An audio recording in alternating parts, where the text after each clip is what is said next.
Welcome to the Huberman Lab podcast, where we discuss science and science-based tools for everyday life. I'm Andrew Huberman, and I'm a professor of neurobiology and ophthalmology at Stanford School of Medicine. This podcast is separate from my teaching and research roles at Stanford. It is, however, part of my desire to bring you zero cost to consumer information about science and science-related tools. In keeping with that theme, I'd like to thank the sponsors of today's podcast. Our first sponsor is Helix Sleep. Helix Sleep makes mattresses that are ideally suited to your sleep needs. Helix mattresses are amazing. I can say this because I've been sleeping on one, and I've been sleeping better than I've ever slept before. The interesting thing about Helix mattresses is that they're tailored to your unique body type and sleeping style. What's a sleeping style? Well, if you go to the Helix site, you can take a quick quiz. It takes about 2 minutes as to whether or not you sleep on your stomach, your side, your back, whether or not you flip back and forth, or whether or not you don't know in what position you sleep, as well as whether or not you tend to run hot or run cold, wake up hot, etc. If you do that, then it will match you to the mattress that's perfect for your sleep needs. If you want to try a Helix mattress, you can go to helixsleep.com/Huberman, and if you do that, you'll get $200 off your order as well as 2 free pillows. That's helixsleep.com/Huberman. The second sponsor of today's podcast is Athletic Greens. Athletic Greens is an all-in-one vitamin mineral probiotic drink. I've been using Athletic Greens since 2012, and I started using it because I had a lot of confusion about what vitamins and minerals I should take. And taking Athletic Greens allowed me to get the foundation or sort of the base of everything I need in one easy-to-consume formula. It tastes great. I mix mine with water and a little bit of lemon juice, and I like drinking it. And the probiotics in there are important to me as well because there are a lot of data out there now identifying the gut microbiome and the importance of the gut-brain axis and for immune function, metabolic function, and so forth. If you want to try Athletic Greens, you can go to athleticgreens.com/Huberman. And if you do that, they'll also send you a year's supply of liquid vitamin D3K2. There are a lot of data starting to surface about the importance of vitamin D3 for immune function, metabolic function, endocrine function, and so forth. In addition, if you go to athleticgreens.com/Huberman, you'll get the year supply of D3 and K2, as well as 5 free travel packs, which are little packets of Athletic Greens in addition to your normal order. And those are great for when you're on the plane or you're otherwise traveling. They mix up really easily without any mess or the need to spoon out powder and things of that sort. So the things that are easy to do at home are kind of harder on the road. Those packets make it easy while on the road. Today we're going to talk about dreaming, learning during dreaming, and unlearning during dreaming. In particular, unlearning of troubling emotional events. Now, my interest in dreaming goes way back. When I was a child, I had a friend, and he came over one day, and he brought with him a mask that had a little red light in the corner. He had purchased this thing through some magazine ad that he had seen, and this mask was supposed to trigger lucid dreaming. Lucid dreaming is the experience of dreaming during sleep, but being aware that one is dreaming. And in some cases, being able to direct one's dream activities. So if you're in a lucid dream and you want to fly, for instance, some people report being able to initiate that experience of flying, or to contort themselves into an animal, or to transport themselves to wherever they want within the dream. I tried this device. The way it worked is you put on the mask during a waking state, wide awake, and you'd look at the little light flashing in the corner. And then you'd also wear it when you went to sleep at night. And indeed, while I was asleep, I could see the red light, presumably through my eyelids, although for all I know, I had opened my eyes. I don't know, I was asleep. And then because I was dreaming and I was experiencing something very vivid, I was able to recognize that I was dreaming and then start to direct some of the events within that dream. Now, lucid dreaming occurs in about 20% of people, and in a small percentage of those people, they lucid dream almost every night. So much so that many of them report their sleep not being as restorative as it would be otherwise. Now, all of this is to say that lucid dreaming and dreaming are profound experiences. We tend to feel extremely attached to our dream experience. This may explain the phenomenon of people who have a very intense dream. They need to somehow tell everybody about that dream or tell someone about that dream. I don't really know what that behavior is about, but sometimes we wake up and we feel so attached to what happened in this state that we call dreaming that there seems to be an intense need to share it with other people, presumably to process it and make sense of it. Now, numerous people throughout history have tried to make sense of dreams and in some sort of organized way. The most famous of which, of course, is Sigmund Freud, who talked about symbolic representations in dreams. A lot of that has been kind of debunked, although I think that there's some interest in what the symbols of dreaming are. And this is something that we'll talk about in more depth today, although not Freudian theory in particular. So I think in order to really think about dreams and what to do with them and how to maximize the dream experience for sake of learning and unlearning, the best way to address this is to look at the physiology of sleep, to really address what do we know concretely about sleep. So first of all, as we get sleepy, we tend to shut our eyes, and that's because there are some autonomic centers in the brain, some neurons that control closing of the eyelids when we get sleepy.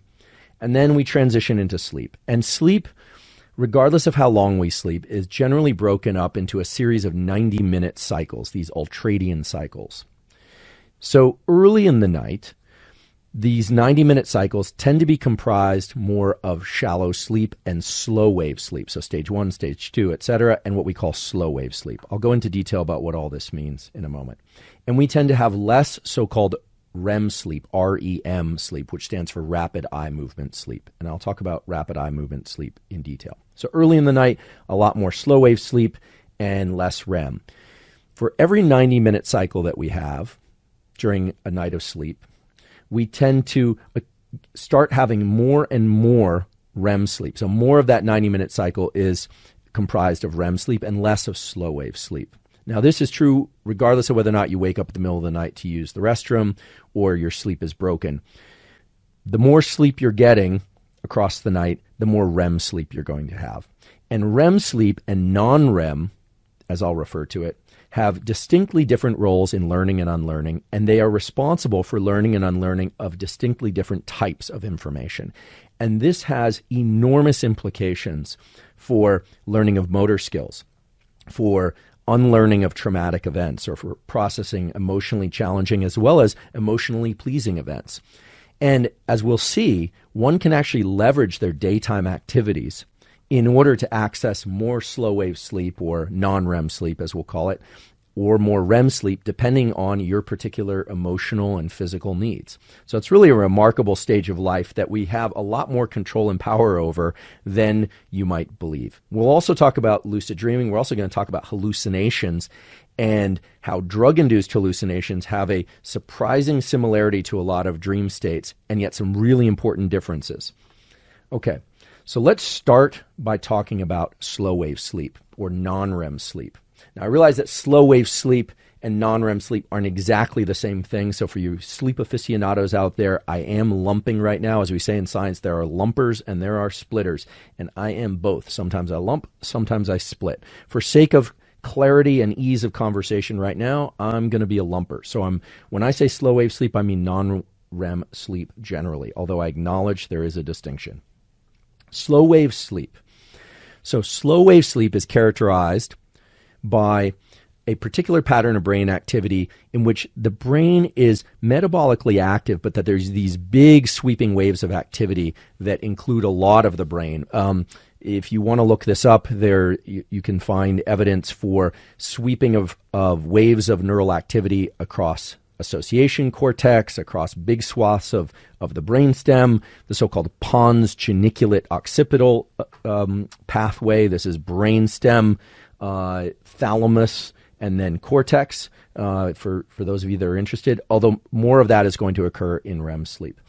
Now, the interesting thing about slow wave sleep are the neuromodulators that tend to be associated with it, that are most active and least active during slow wave sleep. And here's why. To remind you, neuromodulators are these chemicals that act rather slowly, but their main role is to bias particular brain circuits to be active and other brain circuits to not be active. These are like the music playlist. So think of neuromodulators, and these come in the names of acetylcholine, norepinephrine, serotonin, and dopamine. Think of them as suggesting playlists on your audio device. So, classical music is distinctly different in feel and tone and a number of other features from like third wave punk or from hip hop, right? So think of them as biasing toward particular genres of neural circuit activity. Okay, mellow music versus really aggressive fast music, or rhythmic music that includes lyrics versus rhythmic music that doesn't include lyrics. That's more or less the way to think about these neuromodulators, and they are associated as a consequence with certain brain functions. So we know, for instance, and just to review, acetylcholine in waking states is a neuromodulator that tends to amplify the activity of brain circuits associated with focus and attention. Norepinephrine is a neuromodulator that tends to amplify the brain circuits associated with alertness and the desire to move. Serotonin is the neuromodulator that's released and tends to amplify the circuits in the brain and body that are associated with bliss and the desire to remain still.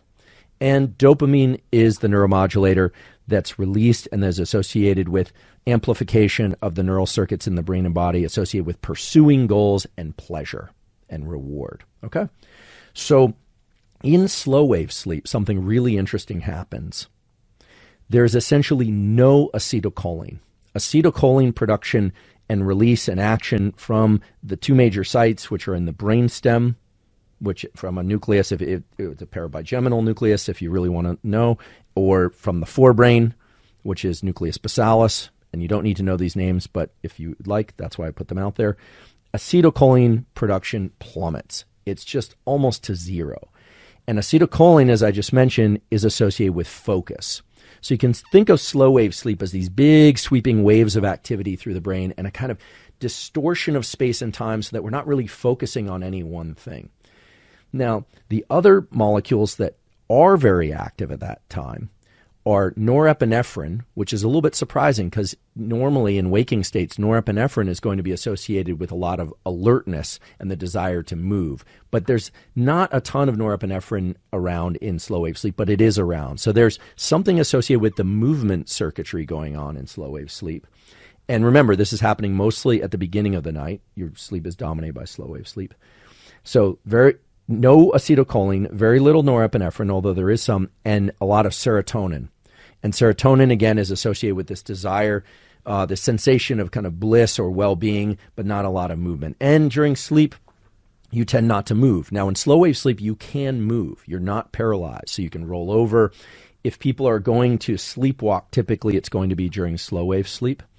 And what studies have shown through some kind of sadistic experiments where people are deprived specifically of slow wave sleep, and that can be done by waking them up as soon as the electrode recordings show that they're in slow wave sleep, or by chemically altering their sleep so that it biases them away from slow wave sleep. What studies have shown is that motor learning is generally occurring in slow wave sleep.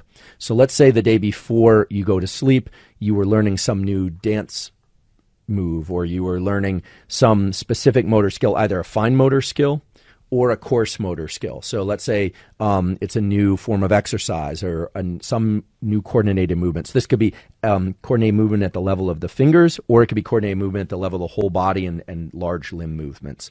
It could involve other people, or it could be a solo activity. Learning of those skills is happening primarily during slow wave sleep in the early part of the night.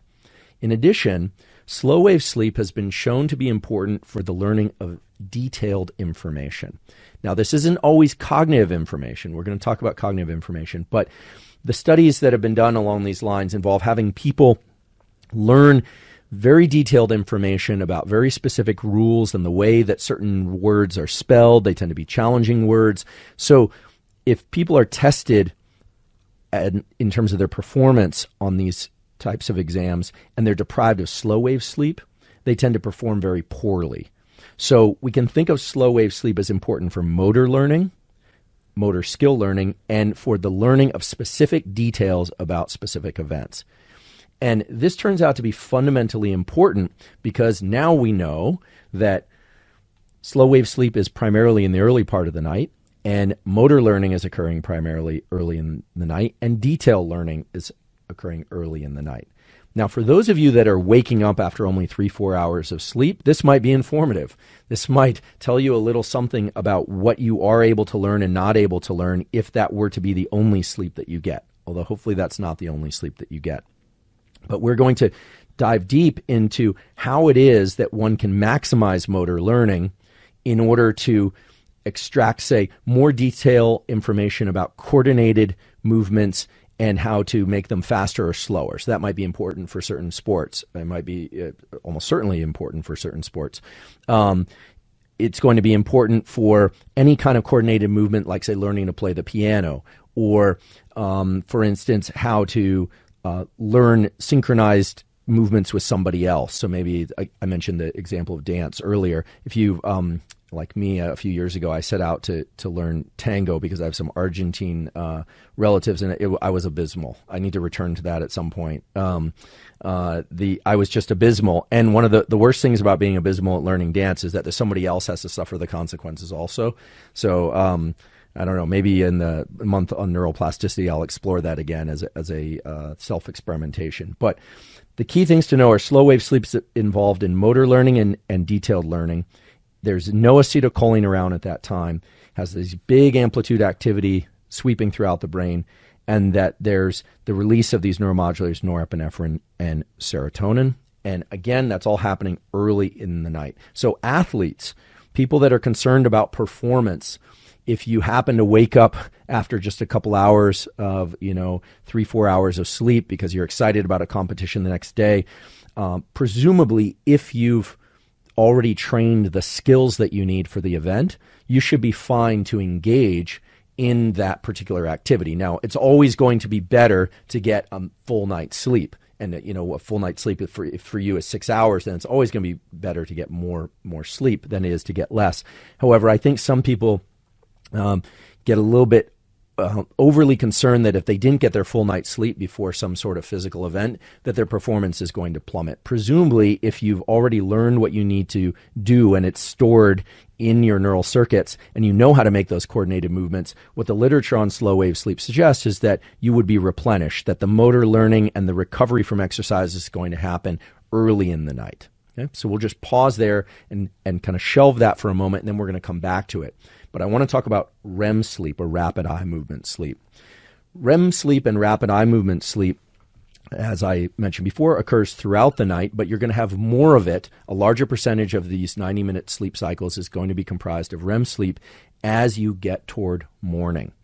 REM sleep is fascinating. It was discovered in the 50s when a sleep laboratory in Chicago, the researchers observed that people's eyes were moving under their eyelids. Now, something very important that we're going to address when we talk about trauma later is that the eye movements are not just side to side. They're very erratic in all different directions.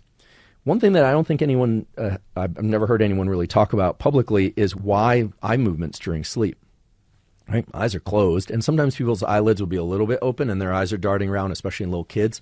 I don't suggest you do this. I'm not even sure it's ethical, but it has been done where you pull back the eyelids of a kid while they're sleeping and their eyes are kind of darting all over the place. I think people do this to their passed out friends at parties and things like that. So again, I don't suggest you do it, but I'm telling you it because it's been done before and therefore you don't have to do it again.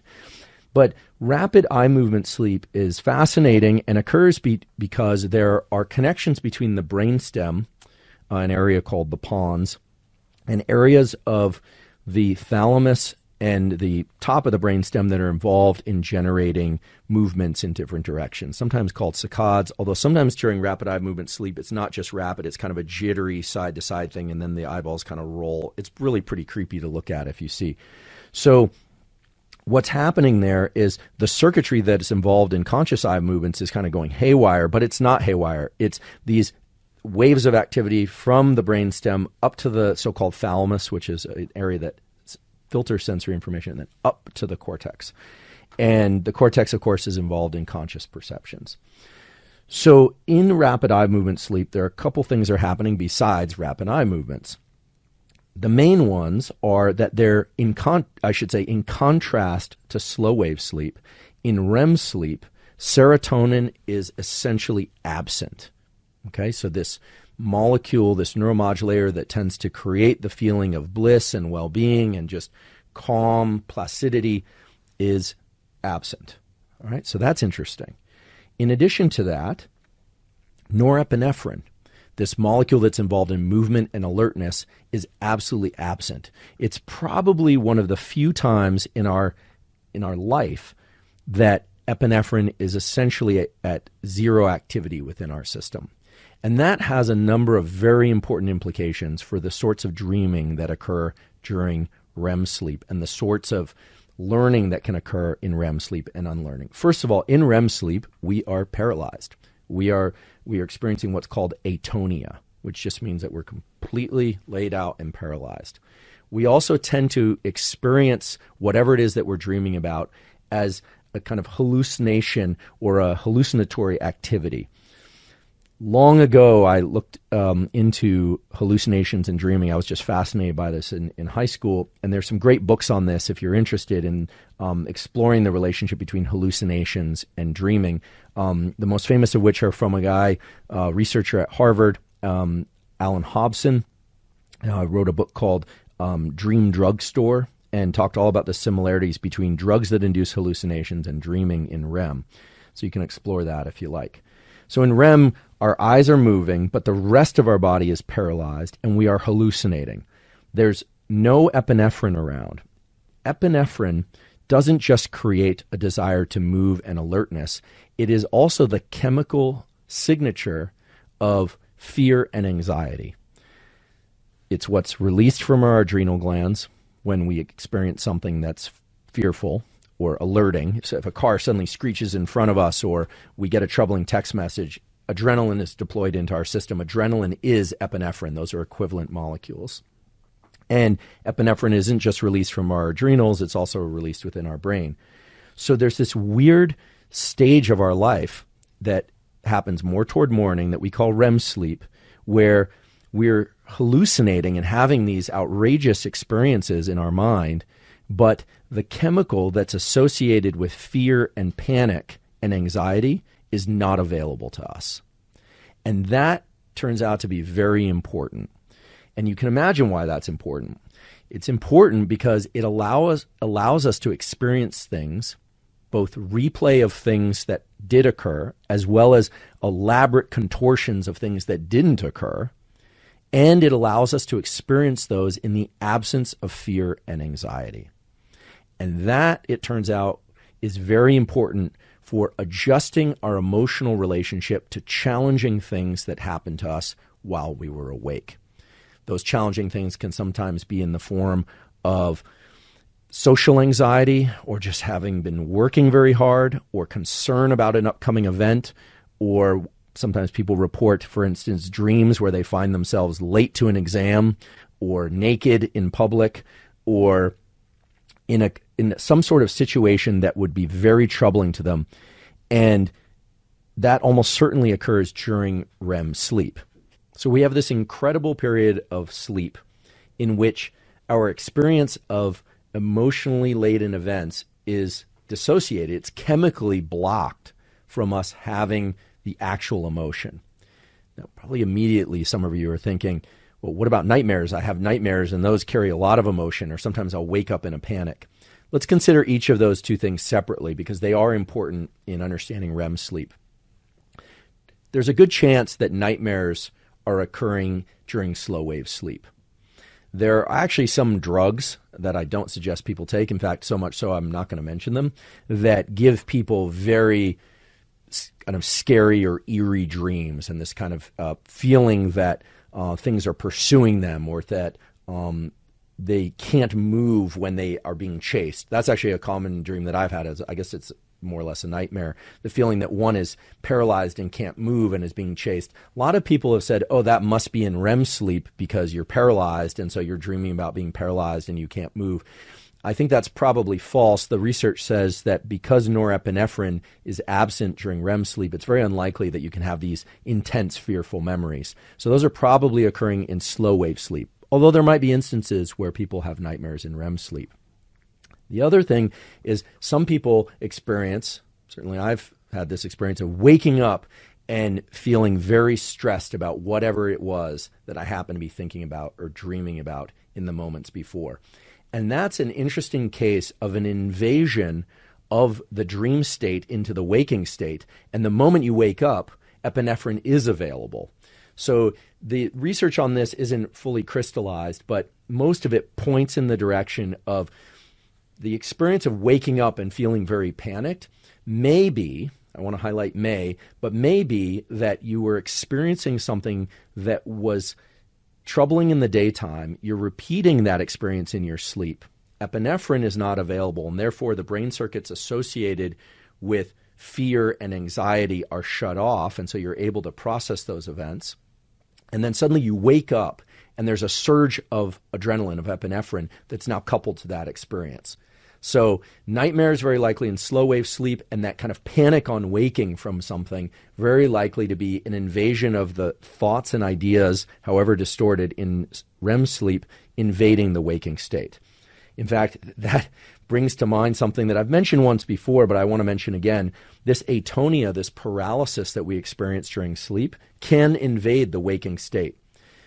Many people report the experience of waking up and being paralyzed. They're legitimately waking up. It's not a dream. Waking up and being paralyzed, and it is terrifying. I've had this happen before. It is, I can tell you, terrifying to be wide awake and, as far as I could tell, fully conscious, but unable to move. And then generally you can jolt yourself out of it in a few seconds, but it is quite frightening. Now, some people actually experience waking up, being fully paralyzed, and hallucinating.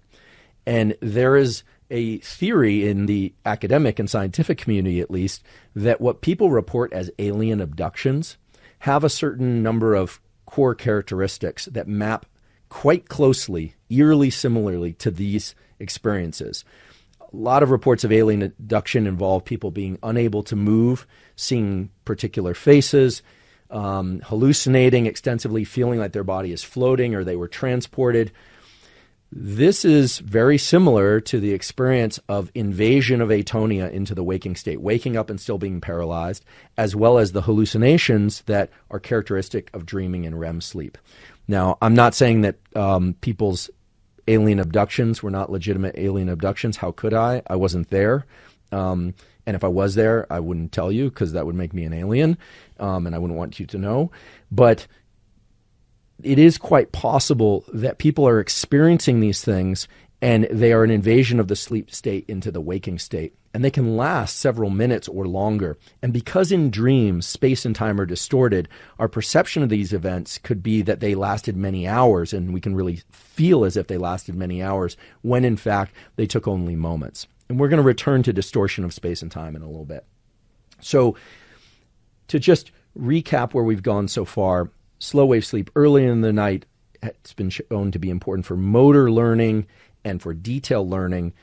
REM sleep has a certain dream component in which there's no epinephrine, therefore we can't experience anxiety. We are paralyzed. Those dreams tend to be really vivid and have a lot of detail to them. And yet in REM sleep, what's very clear is that the sorts of learning that happen in REM sleep are not motor events. It's more about unlearning of emotional events. And now we know why, because the chemicals available for really feeling those emotions are not present. Now that has very important implications. So let's address those implications from two sides. First of all, we should ask what happens if we don't get enough REM sleep. And a scenario that happens a lot where people don't get enough REM sleep is the following. I'll just explain the one that I'm familiar with because it happens to me a lot, although I've figured out ways to adjust. I go to sleep around 10:30, 11 o'clock. I fall asleep very easily, and then I wake up around 3 or 4 a.m. I now know to use a NSDR, a non-sleep deep rest protocol, and that allows me to fall back asleep. Even though it's called non-sleep deep rest, it's really allows me to relax my body and brain, and I tend to fall back asleep and sleep till about 7 a.m., during which time I get a lot of REM sleep. And I know this because I've measured it, and I know this because my dreams tend to be very intense, of the sort that we know is typical of REM sleep. In this scenario, I've gotten my slow wave sleep early in the night, and I've got my REM sleep toward morning. However, there are times when I don't go back to sleep. Maybe I have a flight to catch. That's happened. Sometimes I've got a lot on my mind and I don't go back to sleep. I can tell you, and you've probably experienced, that the lack of REM sleep tends to make people emotionally irritable. It tends to make us feel as if the little things are the big things.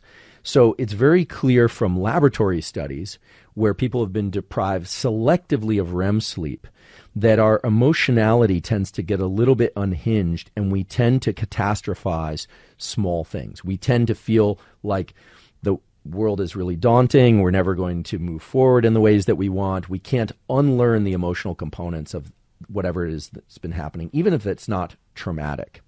The other thing that happens in REM sleep is a replay of certain types of spatial information about where we were and why we were in those places. And this maps to some beautiful data and studies that were initiated by a guy named Matt Wilson at MIT years ago, showing that in rodents, and it turns out in non-human primates and in humans, there's a replay of spatial information during REM sleep that almost precisely maps to the activity that we experience during the day as we move from one place to another. So here's a common world scenario. You go to a new place, you navigate through that city or that environment. This place doesn't have to be at the scale of a city. It can be a new building. It could be finding particular rooms, new social interaction. You experience that, and if it's important enough, that becomes solidified a few days later, and you won't forget it. If it's unimportant, you'll probably forget it. During REM sleep, there's a literal replay of the exact firing of the neurons that occurred while you were navigating that same city or building earlier. So REM sleep seems to be involved in the generation of this detailed spatial information. But what is it that's actually happening in REM sleep? So there's this uncoupling of emotion, but most of all what's happening in REM sleep is that we're forming a relationship with particular rules or algorithms. We're starting to figure out, based on all the experience that we had during the day, whether or not it's important that we avoid certain people or that we approach certain people, whether or not it's important that, when we enter a building that we go into the elevator and turn left where the bathroom is, for instance. These general themes of things and locations and how they fit together. And that has a word. It's called meaning. During our day, we're experiencing all sorts of things. Meaning is how we each individually piece together the relevance of one thing to the next. Right. So if I suddenly told you that, this pen was downloading all the information to my brain that was important to deliver this information, you'd probably think I was a pretty strange character, because typically we don't think of pens as downloading information into brains. But if I told you that I was getting information from my computer that was allowing me to say things to you, you'd say, well, that's perfectly reasonable. And that's because we have a clear and agreed upon association with computers and information and memory. And we don't have that same association with pens. You might say, well, duh, but something in our brain needs to solidify those relationships and make sure that certain relationships don't exist. And it appears that REM sleep is important for that, because when you deprive yourself or people of REM, they start seeing odd associations. They tend to lump or batch things. I know this from my own experience. If I've ever been sleep deprived, which unfortunately happens too often because of I'm terrible with deadlines, pull an all-nighter, the word "the" starts to look like it's spelled incorrectly. And "the" is a very simple word to spell, but things start to look a little distorted. And we know that if people are deprived of REM sleep for very long periods of time, they start hallucinating. They literally start seeing relationships and movement of objects that isn't happening. And so REM sleep is really where we establish the emotional load, but where we also start discarding of all the meanings that are irrelevant. And if you think about emotionality, a lot of over-emotionality or catastrophizing is about seeing problems everywhere. And you could imagine why that might occur if you start linking the web of your experience too extensively. It's very important, in order to have healthy emotional and cognitive functioning, that we have fairly narrow channels between individual things. If we see something on the news that's very troubling, well, then it makes sense to be very troubled. But if we're troubled by everything and we start just saying, everything is bothering me and I'm feeling highly irritable and everything is just distorting and troubling me, chances are we are not actively removing the meaning, the connectivity between life experiences as well as we could. And that almost always maps back to a deficit in REM sleep. So REM sleep is powerful and has this amazing capacity to eliminate the meanings that don't matter. It's not that it exacerbates the meanings that do matter, but it eliminates the meanings that don't matter. And that bears a striking resemblance to what happens early in development. This isn't a discussion about early in development, but early in development, the reason a baby can't generate coordinated movements and the reason why children can get very emotional about what seems like trivial events or what adults know to be trivial events, like, oh, the ice cream shop is closed, and they just and then the kid just dissolves into, a puddle of tears. And the parents can say, okay, well, it'll be open again another time. The children, one of the reasons that they can't generate coordinated movement or place that event of the ice cream shop being closed into a larger context is because they have too much connectivity. And much of the maturation of the brain and nervous system that brings us to the point of being emotionally stable, reasonable, rational human beings is about elimination of connections between things. So REM sleep seems to be where we uncouple the potential for emotionality between various experiences. And that brings us to the absolutely fundamental relationship and similarity of REM sleep to some of the clinical practices that have been designed to eliminate emotionality and help people move through trauma and other troubling experiences, whether or not those troubling experiences are a death in the family or of a close loved one, something terrible that happened to you or somebody else, or, an entire childhood or some event that in your mind and body is felt as and experienced as bad, terrible, or concerning. Many of you perhaps have heard of trauma treatments such as EMDR, eye movement desensitization reprocessing, or ketamine treatment for trauma, something that recently became legal and is in fairly widespread clinical use. Interestingly enough, EMDR and ketamine at kind of a core level bear very similar features to REM sleep. So let's talk about EMDR first. EMDR, eye movement desensitization reprocessing, is something that was developed by a psychologist, Francine Shapiro. She actually was in Palo Alto. And the story goes that she was walking, not so incidentally, in the trees and forests behind Stanford, and she was recalling a troubling event in her own mind. So this would be from her own life. And she realized that as she was walking, the emotional load of that experience was not as intense or severe. She extrapolated from that experience of walking and not feeling as stressed about the stressful event to a practice that she put into work with her clients, with her patients, and that now has become fairly widespread. It's actually one of the few behavior treatments that are approved by the American Psychological Association for the treatment of trauma. What she had her clients and patients do was move their eyes from side to side while recounting some traumatic or troubling event. Now, this was, of course, in the clinic, and I'm guessing that she removed the walking component and just took the eye movement component to the clinic because while it would be nice to go on therapy sessions with your therapist and take walks, there are certain boundaries to that, such as confidentiality. If there are a lot of people around, a person might not feel as open to discussing things, or weather barriers and things like that. If it's raining or hailing outside, it gets tough to do. Why eye movements? Well, she never really said why eye movements, but soon I'll tell you why the decision to select these lateralized eye movements for the work in the clinic was the right one. So these eye movements, they look silly. I'll do them because that's why I'm here.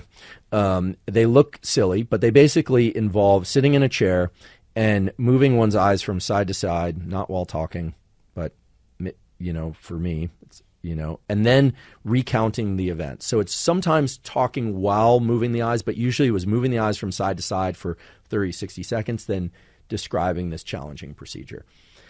Now, as a vision scientist who also works on stress, when I first heard this, I thought it was crazy, frankly.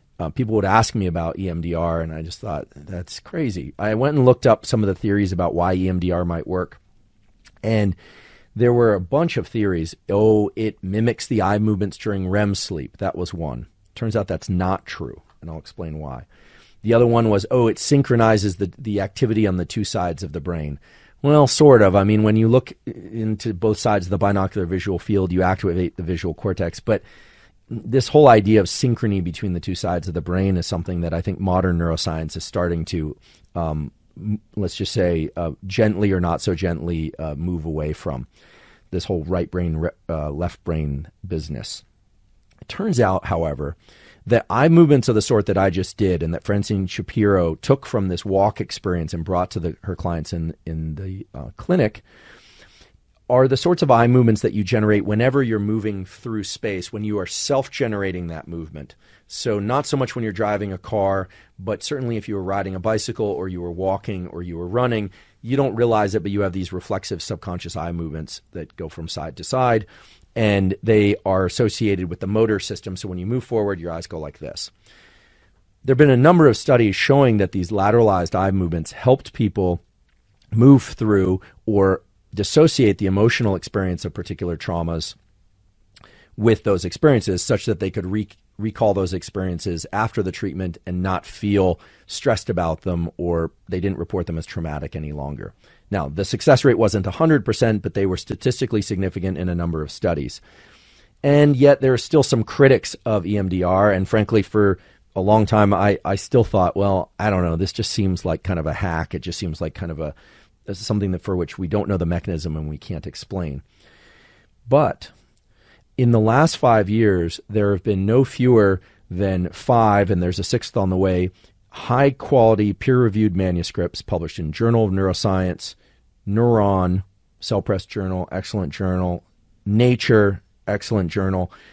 These are very stringent journals and papers showing that lateralized eye movements of the sort that I just did, and if you're just listening to this, it's just moving the eyes from side to side with eyes open, that those eye movements, but not vertical eye movements, suppress the activity of the amygdala, which is this brain region that is involved in threat detection, stress, anxiety, and fear.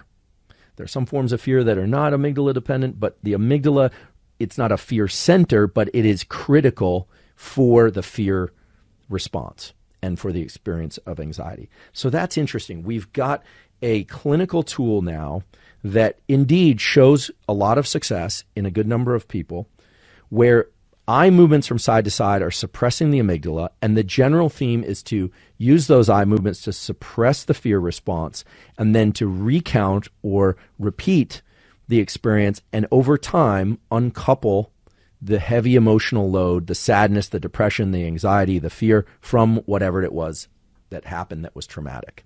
This is important to understand because, you know, I'd love to be able to tell somebody who had a traumatic experience that they would forget that experience. But the truth is, you never forget the traumatic experience. What you do is you remove the emotional load. Eventually, it really does lose its potency. The emotional potency is alleviated. Now, EMDR, I should just mention, tends to be most successful for single event or very specific kinds of trauma that happen over and over, as opposed to, say, an entire childhood or an entire divorce. It tends to be most effective for single event kinds of things, car crashes, etc., where people can really recall the events in quite a lot of detail. So it's not for everybody, and it should be done, if it's going to be done for trauma, it should be done in a clinical setting with somebody who's certified to do this. But that bears a lot of resemblance to REM sleep, right? This experience in our sleep where our eyes are moving, although in a different way, but we don't have the chemical epinephrine in order to generate the fear response, and yet we're remembering the event from the previous day or days. Sometimes in REM sleep, we think about things that happened a long, long time ago. So that's interesting. And then now there's this new treatment, this chemical treatment with the drug ketamine, which also bears a lot of resemblance to the sorts of things that happen in REM sleep. Ketamine is getting a lot of attention now, and I think a lot of people just don't realize what ketamine is. Ketamine is a dissociative anesthetic. It is remarkably similar to the drug called PCP, which is certainly a hazardous drug for people to use.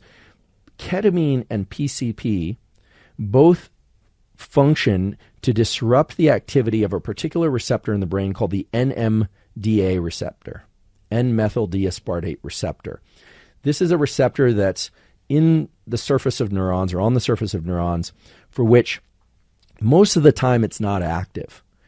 But when something very extreme happens and there's a lot of activity in the neural pathway that impinges on that receptor, it opens and it allows the entry of molecules, ions, that trigger a cellular process that we call long-term potentiation. And long-term potentiation translates to a change in connectivity so that later you don't need that intense event for the neuron to become active again. Let me clarify a little bit of this. The NMDA receptor is gated by intense experience. One way you can think about this is typically I walk in my home, I might make some food and sit down at my kitchen table, and I don't think anything about explosions. But were I to come home one night, sit down to a bowl of chicken soup, and there was a massive explosion, the neurons that are associated with chicken soup and my kitchen table would be active in a way that was different than they were previously and would be coupled to this experience of explosions such that the next time and perhaps every other time that I go to sit down at the kitchen table, no matter how rational I am about the origins of that explosion, maybe it was a gas truck that was down the road and there's no reason to think it's there today, but I would have the same experience. Those neurons would become active and I'd get an increase in heart rate, I'd get an increase in sweating, etc. Ketamine blocks this NMDA receptor and prevents that crossover and the addition of meaning to the kitchen table, chicken soup explosion experience. So how is ketamine being used? Ketamine is being used to prevent learning of emotions very soon after trauma. So ketamine is being stocked in a number of different emergency rooms where if people are brought in quickly, and these are hard to describe even, but a horrible experience of somebody seeing a loved one next to them killed in a car accident and they were driving that car. This isn't for everybody, certainly, and you need to talk to your physician, but ketamine is being used so they might infuse somebody with ketamine so that their emotion it can still occur, but that the plasticity, the change in the wiring of their brain won't allow that intense emotion to be attached to the experience. Now, immediately you can imagine the sort of ethical implications of this, right?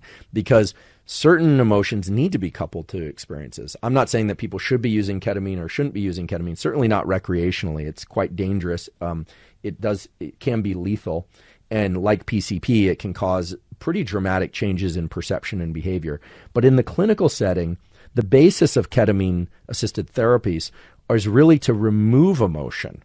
And I think the way I've been hearing about it talked about in the general public is a lot of people think it's a little bit more like the kind of psilocybin trials or the MDMA trials where it's about becoming more emotional or getting in touch with a certain experience. Ketamine is about becoming dissociative or removed from the emotional component of an experience. So now we have ketamine, which chemically blocks plasticity and prevents the connection between an emotion and an experience. That's a pharmacologic intervention. We have EMDR, which is this eye movement thing that is designed to suppress the amygdala and is designed to remove emotionality while somebody recounts an experience. And we have REM sleep, where the chemical epinephrine that allows for signaling of intense emotion and the experience of intense emotion in the brain and body is not allowed. And so we're starting to see a organizational logic, which is that a certain component of our sleeping life is acting like therapy. And that's really what REM sleep is about. So we should really think about REM sleep and slow wave sleep as both critical. Slow wave sleep for motor learning and detailed learning, REM sleep for attaching of emotions to particular experiences, and then for making sure that the emotions are not attached to the wrong experiences, and for unlearning emotional responses if they're too intense or severe. And this all speaks to the great importance of mastering one's sleep, something that we talked about in episode 2 of the podcast, and making sure that if life has disruptive events, either due to travel or stress or changes in school or food schedule, something that we talked about in episodes 3 and 4, that one can still grab a hold and manage one's sleep life. Because fundamentally, the unlearning of emotions that are troubling to us is what allows us to move forward in life. And indeed, the REM deprivation studies show that people become hyper emotional. They start to catastrophize. And it's no surprise, therefore, that sleep disturbances correlate with so many emotional and psychological disturbances. It's just, by now, it should just be obvious why that would be the case. In fact, the other day I was in a discussion with a colleague of mine who's down in Australia, Dr. Sarah McKay. I've known her for 2 decades now, from the time she was at Oxford. And Sarah studies, among other things, menopause in the brain. And she was saying that a lot of the emotional effects of menopause actually are not directly related to the hormones. There have been some really nice studies showing that the disruptions in temperature regulation in menopause map to changes in sleep regulation that then impact emotionality and an inability to correctly adjust the circuits related to emotionality. And I encourage you to look at her work. We'll probably have her as a guest on the podcast at some point in the future, because she's so knowledgeable about those sorts of issues, as well as issues related to testosterone and in people with all sorts of different chromosomal backgrounds. So sleep deprivation isn't just deprivation of energy. It's not just deprivation of immune function. It is deprivation of self-induced therapy every time we go to sleep. Okay, so these things like EMDR and ketamine therapies are in-clinic therapies, but REM sleep is the one that you're giving yourself every night when you go to sleep, which raises, I think, the other important question, which is how to get and how to know if you're getting the appropriate amount of REM sleep and slow wave sleep. So that's what we'll talk about next. So how should one go about getting the appropriate amount of slow wave sleep and REM sleep and knowing that you're getting the right amount? Well, short of hooking yourself up to an EEG, it's going to be tough to get exact measurements of brain states from night to night. Some people nowadays are using things like the Oura Ring or a Whoop band or some other device to measure the quality and depth and duration of their sleep. And for many people, those devices can be quite useful. Some people are only gauging their sleep by way of whether or not they feel rested, whether or not they feel like they're learning and they're getting better or not. There are some things that one can really do, and the first one might surprise you in light of everything I've said and probably everything you've heard about sleep. There was a study done by a Harvard undergraduate, Emily Hoagland, who was in Robert Strickgold's lab at the time. And that study explored how variations in total sleep time related to learning as compared to total sleep time itself.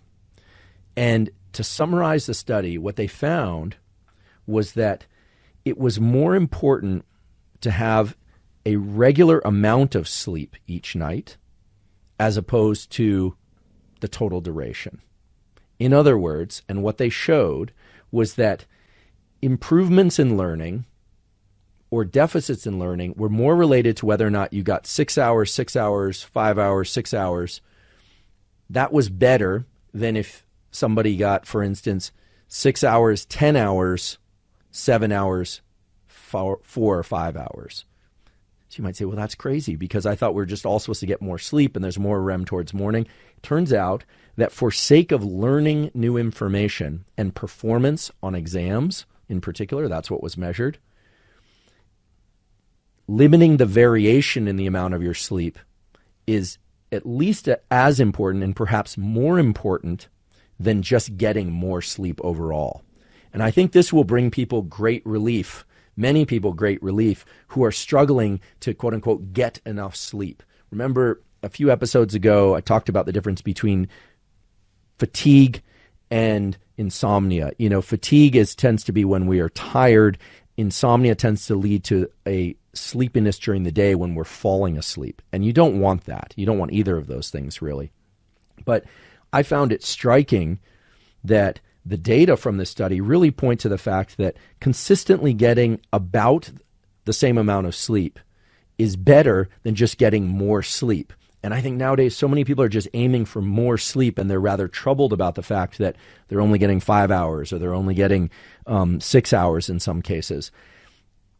It may be the case that they are sleep deprived and they need more sleep, but some people just have a lower sleep need. And I find great relief personally in the fact that consistently getting, for me, about 6 hours or 6.5 hours is going to be more beneficial than constantly striving for 8 or 9 and finding that some nights I'm getting 5 and sometimes I'm getting 9 and varying around the mean. As I recall, and I think I'm going to get this precisely right, but if not, I know that I'm at least close. For every hour variation in sleep, regardless of whether or not I was more sleep than one typically got, there was a 17% reduction in performance on this particular exam type. And so this is powerful. This means that we should strive for a regular amount of sleep. And for some of us, that means falling asleep and waking up and going back to sleep. For some people, it means falling asleep and waking up and not getting back to sleep. Now, ideally, you're getting the full complement of slow wave sleep early in night and sleep toward morning, which is REM sleep, which brings us to how to get more REM sleep. Well, there are a couple of different ways, but here's how to not get more REM sleep. All right. First of all, drink a lot of fluid right before going to sleep. One of the reasons why we wake up in the middle of the night to use the bathroom is because when our bladder is full, there is a neural connection, literally a set of neurons and a nerve circuit that goes to the brainstem that wakes us up. And actually, some people that I know and won't be mentioned actually use this to try and adjust for their jet lag when they're trying to stay awake. Having to use the bathroom, having to urinate is one of the most anxiety-evoking experiences anyone can have. If you really have to go to the bathroom, it's very hard to fall asleep or stay asleep. And bedwetting, which happens in kids very early on, is a failure of those circuits to mature until I think we all assume that babies are gonna pee in their sleep, but adults aren't supposed to do that. And the circuits take some time to develop, and in some kids they develop a little bit later than others. So having a full bladder is one way to disrupt your sleep. You don't want to go to bed dehydrated, but that's one way. On the other hand, there is evidence that if you want to remember your dreams more or remember more of your dreams, there is a tool that you can use. I don't necessarily recommend it, which is to drink a bunch of water before you go to sleep. And then what happens is you tend to break in and out of REM sleep. It tends to be fractured. And with a sleep journal, and they've done these laboratory studies, believe it or not, people will recall more of their dreams because they're in this kind of semi-conscious state because they're constantly waking up throughout the night. I suggest not having a full bladder before you go to sleep. That one's kind of an obvious one, but nonetheless. The other one is if you recall that during REM sleep, we have a shift in neurotransmitters such that we have less serotonin, right? Just want to make sure I got that right. Excuse me. Less serotonin. There are a lot of supplements out there geared toward improving sleep. I've taken some of them, and I've taken many of them, if not all of them at this point, so I could report back to you. And I think I mentioned on a previous episode that when I take tryptophan or anything that contains 5-HTP, which is serotonin or a precursor to serotonin is made from tryptophan, I tend to fall very deeply asleep and then wake up a few hours later. And that makes sense now based on the fact that you just don't want a lot of REM sleep early on. What was probably happening is I was getting a lot of REM sleep early on because low levels of serotonin are typically associated with slow wave sleep, and that comes early in the night. So for some people, those supplements might work, but beware serotonin supplements could disrupt the timing of REM sleep and slow wave sleep. And in my case, led to waking up very shortly after going to sleep and not being able to get back to sleep.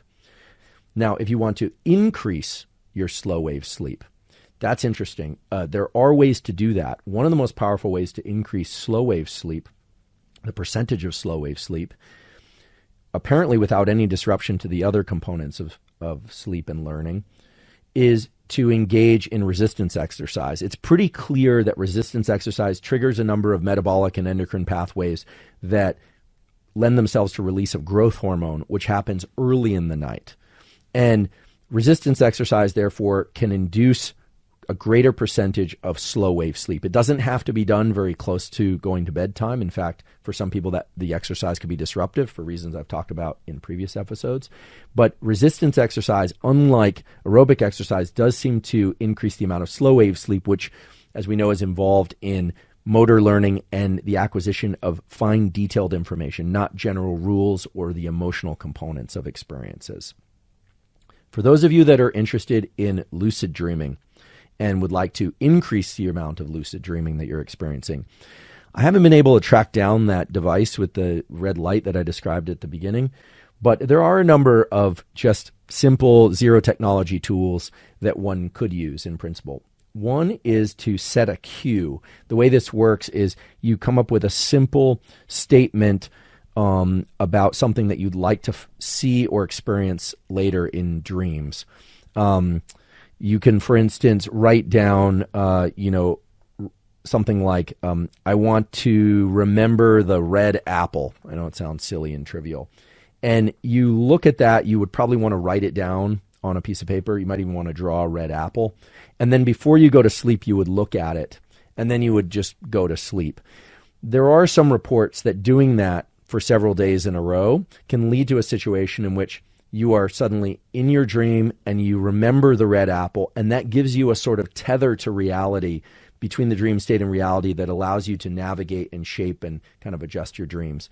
Lucid dreaming does not have to be or include the ability to alter features of the dream, to be able to control things in the dream. Sometimes it's just the awareness that you are dreaming, but nonetheless, some people enjoy lucid dreaming. And then for people that have a lot of lucid dreams that feel kind of overwhelmed by those, that's going to involve trying to embrace protocols that can set the right duration of sleep. There's a little bit of literature, not a lot, that shows that keeping the total amount of sleep per night to say 6 hours, such that you begin sleep and end at the beginning and end of one of these ultradian cycles, can be better than waking up in the middle of one of these ultradian cycles. So try and find the right amount of sleep that you need, that's right for you, and then try and get that consistently night to night. If you're a lucid dreamer and you don't like it, then you may want to start to make sure that you're waking up at the end of one of these ultradian cycles. So in this case, it would be better to wake up after 6 hours than after 7. And if you did sleep longer than 6 hours, maybe you'd want to get to 7.5 hours, because that's going to reflect the end of one of these 90-minute cycles as opposed to waking up in the middle. Alcohol and marijuana are well known to induce states that are pseudo sleep-like, especially when people fall asleep after having consumed alcohol or THC, the active component, one of the active components in marijuana. Alcohol, THC, and most things like them, meaning things that increase serotonin or GABA, are going to disrupt the pattern of sleep. They're going to disrupt the depth. They're going to disrupt the overall sequencing of more slow wave sleep early in the night and more REM sleep later in the night. That's just the reality. There are some things that, at least in a few studies that I could find, seem to suggest that you could increase the amount of slow wave sleep using things like arginine, the amino acid arginine. Although you really want to check, arginine can have effects on heart, etc., has other effects. But alcohol, THC, not going to be great for sleep and depth of sleep. You might feel like you can fall asleep faster, but the sleep that you're accessing really isn't the kind of deep restorative sleep that you should be getting. Now, of course, if that's what you need in order to sleep, and that's within your protocols. I've said here before, I'm not suggesting people take anything. I'm not a medical doctor. I'm not a cop, so I'm not trying to regulate anyone's behavior. I'm just telling you what the literature says. Some of you may want to explore your dreams and meaning of dreams, etc. There's not a lot of hard data about how to do this, but a lot of people report keeping a sleep journal or a dream journal can be very useful. So they mark when they think they fell asleep the night before, when they woke up. And if they wake up in the middle of the night or early in the morning, they'll just write down what they can recall of their dreams. And even if they recall nothing, many people have the experience of mid-morning or later afternoon that suddenly comes to them that they had a dream about something and writing that down. I kept a dream journal for a while. It didn't really afford me much. I didn't really learn anything except that my dreams were very bizarre. But there are some things that happen in dreams that are associated with REM sleep as compared to slow wave sleep, which can tell you whether or not your dream likely happened in REM sleep or slow wave sleep. And the distinguishing feature, it turns out, is something called theory of mind. Theory of mind is actually an idea that was developed for the study and assessment of autism. And it was initially, that phrase, theory of mind, was brought about by Simon Baron-Cohen, who is Sacha Baron Cohen, the comedian's brother. Simon Baron-Cohen is a psychologist and to some extent a neuroscientist at Oxford. And theory of mind tests are done on children. And the theory of mind test is somewhat like the following. A child is brought into a laboratory and watches a video of a child playing with some sort of toy. And then at the end of playing with that toy, they put the toy in a drawer and they go away. And then another child comes in and is looking around, and then the experimenter asks the child who's in the experiment, the real child, and says, what does the child think? What are they feeling? And most children of a particular age, 5 or 6 or older, will say, he or she is confused. They don't know where the toy is. Or they'll say something that implies what we call theory of mind, that they can put their ideas into and their mind into what the other child is likely to be feeling or experiencing. That's theory of mind. And it turns out that this is used as one of the assessments for autism because some children, not all, but some children that have autism or that go on to develop autism don't have this theory of mind. They tend to fixate on the fact that the first child put the toy in the drawer. They'll say it's in the drawer, as opposed to answering the question, which is how does the second child feel about it, or what are they experiencing? So theory of mind is something that emerges early in life as a part of the maturation of the circuits in the brain associated with emotional learning and social interactions. And we experience this in certain dreams. So if you had a dream that you're puzzled about or that you're fixated on and you're thinking about, you might ask, in that dream, was I assessing somebody else's emotion and feeling, or was I very much in my own first-person experience? And the tendency is that theory of mind tends to show up most in these REM-associated dreams. Now, this isn't a hard and fast rule, but chances are if you were in a dream and you were thinking about other people who wanted to do something to you, you were thinking about their desire to chase you or help you or something that was related to someone else's emotional experience, it was probably a REM dream. That dream occurred in rapid eye movement sleep as opposed to slow wave sleep. And that makes sense when you think about the role of REM in emotional unlearning of associations with particular life events, that REM is rich with all sorts of exploration of the emotional load of being chased or the emotional load of having to take an exam the next day or being late for something. But again, if you're fixated or you can recall thinking a lot about or feeling a lot about what somebody else's motivations were, then chances are it was in REM. And if not, chances are it was in slow wave sleep. Today we've been in a deep dive of sleep and dreaming, learning and unlearning, and I just want to recap a few of the highlights and important points. A lot more slow wave sleep and less REM early in the night. More REM and less slow wave sleep later in the night. REM sleep is associated with intense experiences without this chemical epinephrine that allows us the anxiety or fear, and almost certainly has an important role in uncoupling of emotion from experiences, kind of self-induced therapy that we go into each night. That bears striking resemblance to things like EMDR and ketamine therapies and so forth.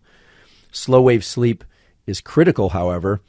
It's critical mostly for motor learning and the learning of specific details. So REM is kind of emotions and general themes and meaning, and slow wave sleep, motor learning and details.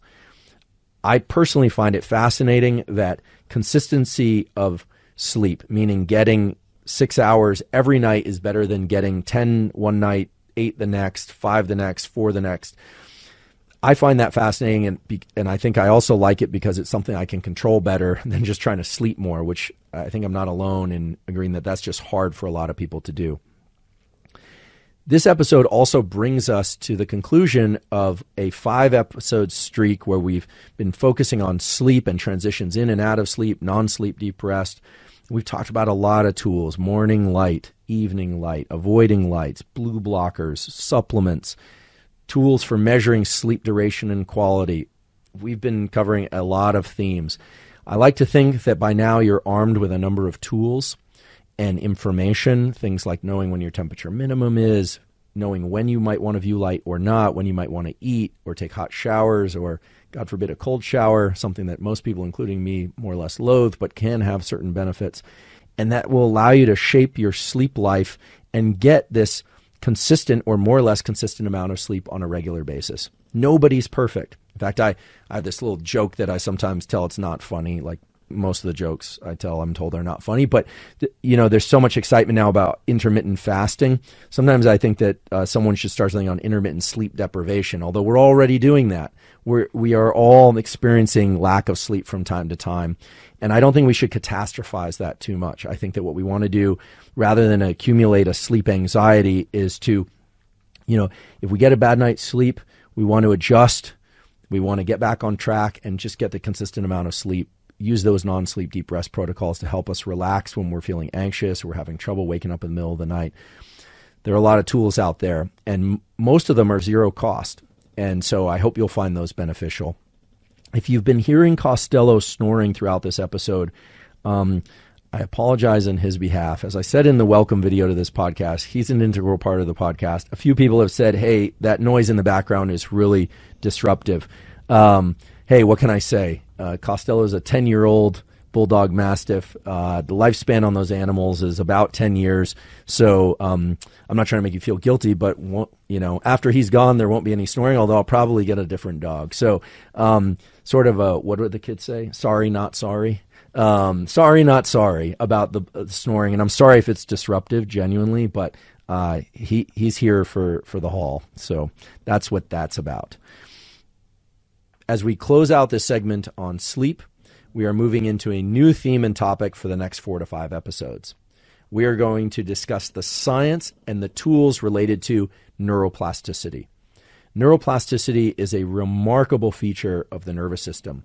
In fact, it's the defining feature of the nervous system, which is its ability to change itself in response to experience. That is unlike every other tissue and collection of cells and organ in our body. It's really what makes us as a species, and it's what makes us as individuals, and it's really where our potential lies. Everything that we know, everything we can do, and our true potential in terms of what we will ever be able to know, do, say in life is set by the limits of neuroplasticity.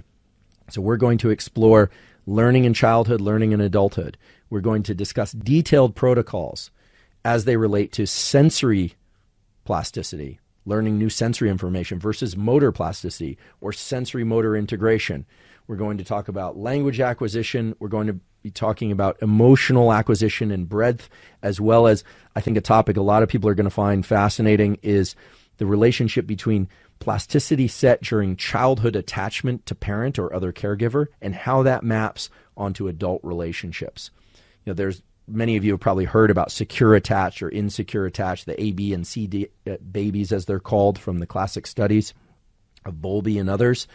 But now there's actual neuroscience that can say which circuits were active during those early life attachments and how those map to adult attachment styles, challenges, and what makes us more likely to select certain partners and styles of attachment, as well as how to change those. It's really fascinating, and I think neuroscience's time has come for neuroplasticity.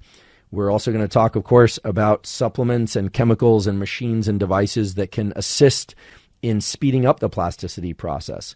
Or, believe it or not, there are some cases where you might want to delay plasticity in order to get more depth of learning and have that learning last longer. Something that is just absolutely spectacular literature. So I'm very excited to move on to that topic soon. I hope that the tools that you've acquired so far and the knowledge that you've acquired so far is helping you with your self-evaluation and experimentation as you see fit, and is allowing you to not just sleep better, but feel better while you're awake, and hopefully has set the stage for you to learn better as we start to march into the month on neuroplasticity. Many of you have asked how you can help support the Huberman Lab podcast, and we greatly appreciate the question. You can help support the podcast by subscribing to the YouTube channel if you haven't already, and leaving comments and questions in the comment section. If you could subscribe on Apple and or Spotify, that's helpful.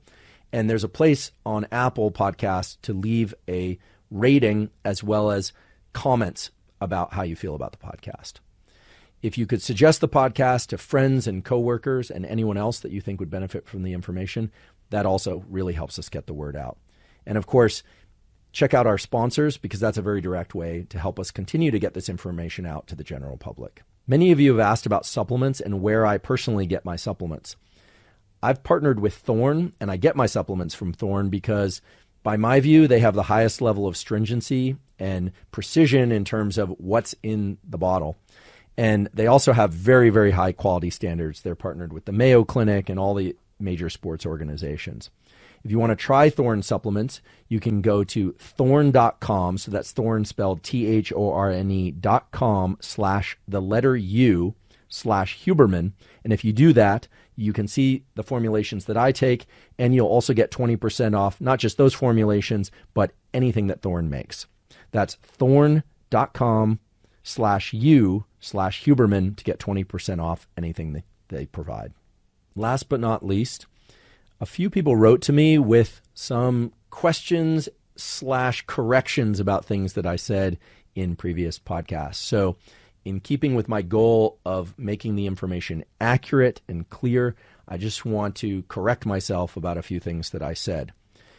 One of those, and I'm guessing it probably came from an endocrinologist or somebody else that knows a lot about testicles, said, Huberman, you mentioned that testosterone is made by the Sertoli cells of the testes, and it's not. It's made by the Leydig cells of the testes, and indeed you are correct. And so I want to make sure that I clarify that. Testosterone is made by the Leydig cells of the testes, not by the Sertoli cells. The Sertoli cells make 5-alpha reductase and aromatase and some other enzymes involved in conversion of testosterone into things like DHT and estrogen. So thank you for that correction. I genuinely appreciate it. I misspoke. The other thing I said was, at one point I said typical temperature is 96.8 when I actually meant to say 98.6. So it was a dyslexic slip on my part, and I apologize. I don't know that I'm dyslexic. I haven't been clinically diagnosed with dyslexia, but I swapped them, which sometimes happens when I'm going fast. So I apologize. I'll use this as a moment to just say temperature varies a lot across the day and night. That was a theme of previous podcasts. So we can't really talk about average temperature anyway, but I do want to be clear that most people think about average temperature as 98.6. I misspoke, my error, and I apologize. Thank you for joining me in this journey of the nervous system and biology, and trying to understand the mechanisms that make us who we are and how we function in sleep and in wakefulness. It's really an incredible landscape to consider, and I hope that you're getting a lot out of the information. As always, thank you for your interest in science.